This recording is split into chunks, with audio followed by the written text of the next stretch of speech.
সেনাবাহিনী। আমাদের সেনাবাহিনীর দরকার কি? কার সাথে আমরা যুদ্ধ করব? এর চেয়ে অথর্ব কথা হতে পারে নাকি?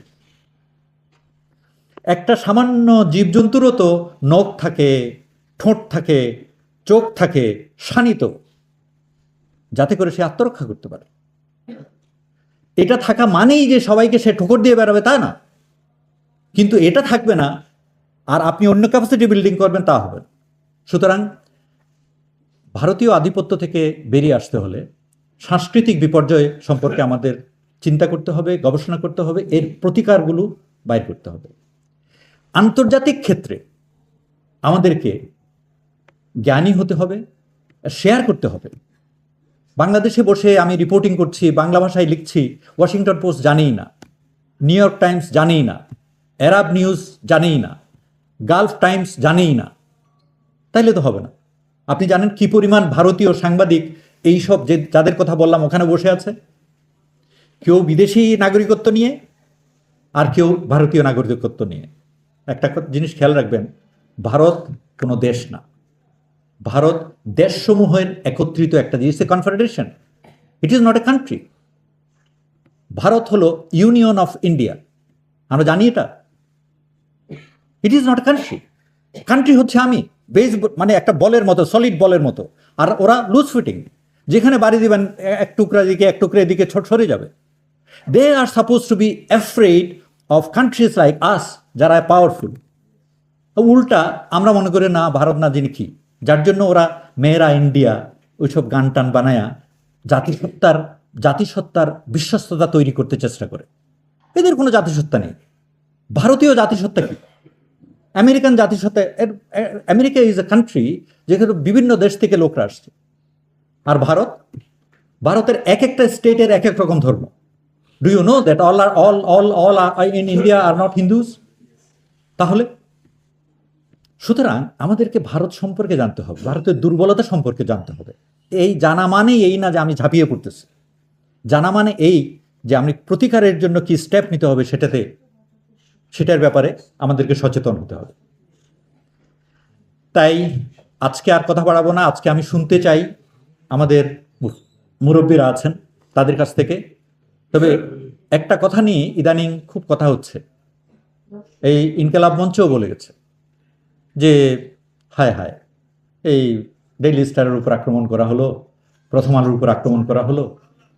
তা আমি গতকালকে বসে একটা লেখা লিখছিলাম, সেখানে লিখলাম এইভাবে যে যখন সভ্য সমাজে যখন কেউ লাঠি নিয়ে হাঁটে তখন এটাকে খুব ভালোভাবে দেখা হয় না, মনে করা হয় না যে লাঠি নিয়ে কেন হাঁটবে। এই লাঠি আবার ও বৃদ্ধের আত্মনির্ভরতার লাঠি না, ডান্ডাবাজির লাঠি, মাস্তানের লাঠি। এটা নিয়ে সভ্য সমাজে কেউ হাঁটাহাঁটি করলে লোকজন এমনি করে তাকায়, এটা তো হলো না। যদি আবার সে ওই লাঠি ব্যবহার করে কারো উপর, তাহলে তো একেবারে রীতিমতোই অসভ্যতা, তাই তো নাকি? লাঠি ব্যবহার করা, লাঠি হাতে রাখা, দুইটাই সভ্যতার দৃষ্টিতে অসভ্যতা। এবার আপনাকে, এটা হলো মানুষের জন্য। এখন আপনাকে উদাহরণ দেই, বিষাক্ত একটা সাপ, যে পথে আমি যাচ্ছি সেখানে বিষাক্ত সাপ আছে, ও ছোবল মারবেই আমি জানি। হাতে লাঠি রাখা জরুরি না জরুরি না? আচ্ছা, যদি সাপ পেয়ে যাই বাগে, আমি সাপকে পিটিয়ে আহত করলাম, নিহত করলাম, মেরুদণ্ড ভেঙে দিলাম, আপনি আমাকে ধন্যবাদ জানাবেন নাকি কি বলবেন? এবার আসেন ডেইলি স্টার এবং প্রথম আলো। এই পর্যন্ত there is on record Daily Star কি ভালো কাজ করেছে।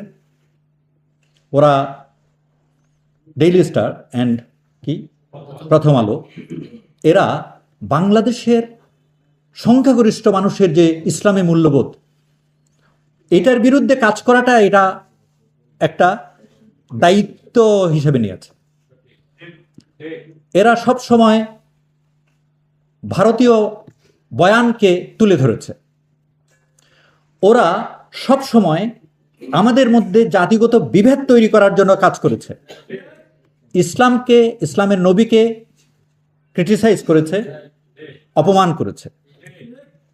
এই দুইটা পত্রিকা সম্পর্কে আমি যতদূর জানি, আপনারা খোঁজ নেবেন, ছাত্র ইউনিয়নের লোক ছাড়া, ওখানে নাস্তিক ছাড়া তার মানে এই যে বামপন্থীরা ছাড়া ওখানে কেউ চাকরি করতে পারে না, সাংবাদিকতা করতে পারে না, বুঝলেন?